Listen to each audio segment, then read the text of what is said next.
What is good? Thank you for clicking on my video. My name is the Dreadlock Wonder, and today I'm here to show you how to replace the flint and the wick of your Zippo. So first you're going to want to disassemble it as I have here, and if you don't know how to do that, it's okay.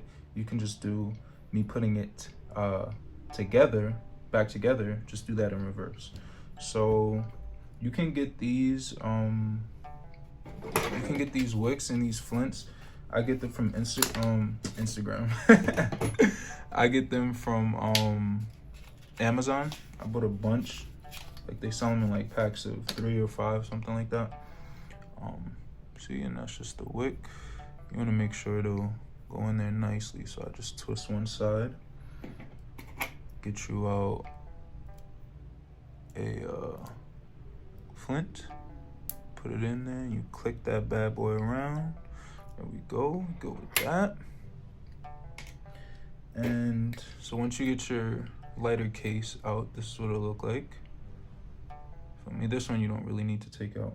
First, you're gonna want to take your your wick. I'm using all the wrong names. It's crazy. And just stuff. You see that little hole? You want to just boop, stuff that bad boy in there. Or so. Shout out to Peterson. What is you talking about? Dreadlock Wonder. The pliers definitely will help you unless you have small hands. Yeah, I had this lighter forever. That's why I love Zippos. Oops. That's why I love Zippos, because they'll last forever and they're just cool. Like, so you want to bend it down in there. Get you one of your cotton balls. Stuff it in there.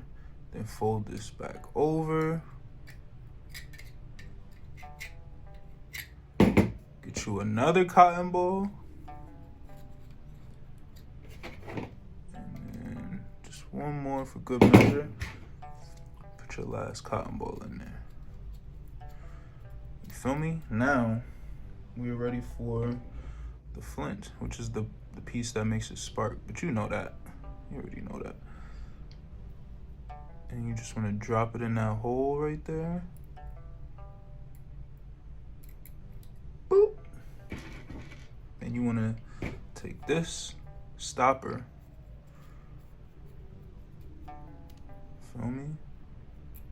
Put that in there. Got the spring. You want to push it down, twist it. Make sure it's nice and tight. You heard? I don't have a screwdriver, so we just gonna use the Debbie. I know you knife guys are out here like, why would you use that for that? Because I'm gangster. That's why. Originally I was supposed to just, and this is very sacrilegious. Please don't murder me at the stake for this. But this is the only lighter fluid I have. So you want to fill it up. For me, just a little bit. I don't like to use too much because when the fuel evaporates, like, I'm not a happy camper. But yeah, and that's basically it. Now you put the insert this side to the left. Stuff that bad boy in there. You want to make sure that you don't spark it up with your hands wet. So I just like to wait a couple seconds. But if you did everything correctly, you will have fire. Yes, sir. There's your boy Dreadlock Wonder. Thank you for watching. I'm out.